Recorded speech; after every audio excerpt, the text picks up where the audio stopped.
All right, with Guy Kopp, the Cuba City Cubans, you guys, I'm sure wanted to score sooner. You scored early enough to make this game intensely fascinating at the end.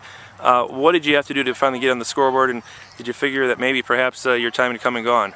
You know, I think it was the toss of the coin. You know, the wind was pretty big at the beginning of the game. They pinned us deep, you know, just like what we wanted to do to them. And they took full advantage of the first half. We had to do some things as far as change our fronts up, and you know, we went from a 4 to a 5. We manned up on them to get some more time for our line to get through. They executed the game well, and like I said earlier, the team that creates the more turnovers and the team that has the most turnovers is going to win when it's this caliber of a ball club. You know, people will always question that last spot of the last play of the game. You know, it should have never came down to it. You know, if Scott was on the other end, I think he would have said the same thing. His defense came out, shut down our offense. We've seen some things second half where we made plays, but we turned the ball over. You know, and not us, but they created the turnovers too. You know, They hit hard. It wasn't like we were dropping things. They had coverage well when we tried to get in the red zone here. I mean, that's what good defenses do, and how can you ever question Scott Zwicky? You know, he's been doing it a long time, and he figured it out. And hats off to Darlington, and you know, we'll regroup. We'll be fine, and hopefully we see him in the playoffs.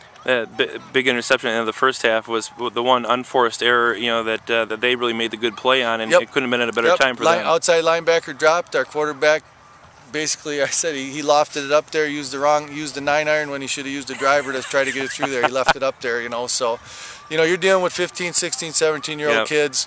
We can call everything, but if they don't execute, hey, that's the way the game goes. But hats off to Darlington, and they're a good ball club. They're strong, physical, and fast, and you know, not taking away anything from Cuba City. You know, it's just they beat us tonight, and no excuses. I'll match your golf analogy with another one. You delivered the big berth at him in the second half. Big Jeff Mextroth there with the, you know, some big grabs, including that touchdown one.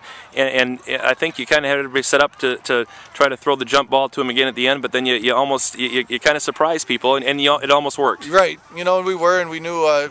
Actually, there was 2 times we were going to do it, but Scott called the timeout, Coach Zwicky, and then we switched up our play. And then we came back to it, and then obviously we seen something here on our sidelines, and we figured, what the heck, we got to go for it because they're going to be keying on Jeff, and it worked, but it was just a game of inches, and you know, it should have never. It doesn't need to come down to it, but when 2 good ball clubs play, you know, we already had our 2-point conversion play called, so you know, so that's the way it goes. Not disappointed in our team. Like I said, we'll regroup. We're still in the playoffs, you know, and hopefully we have a rematch. All right, Guy.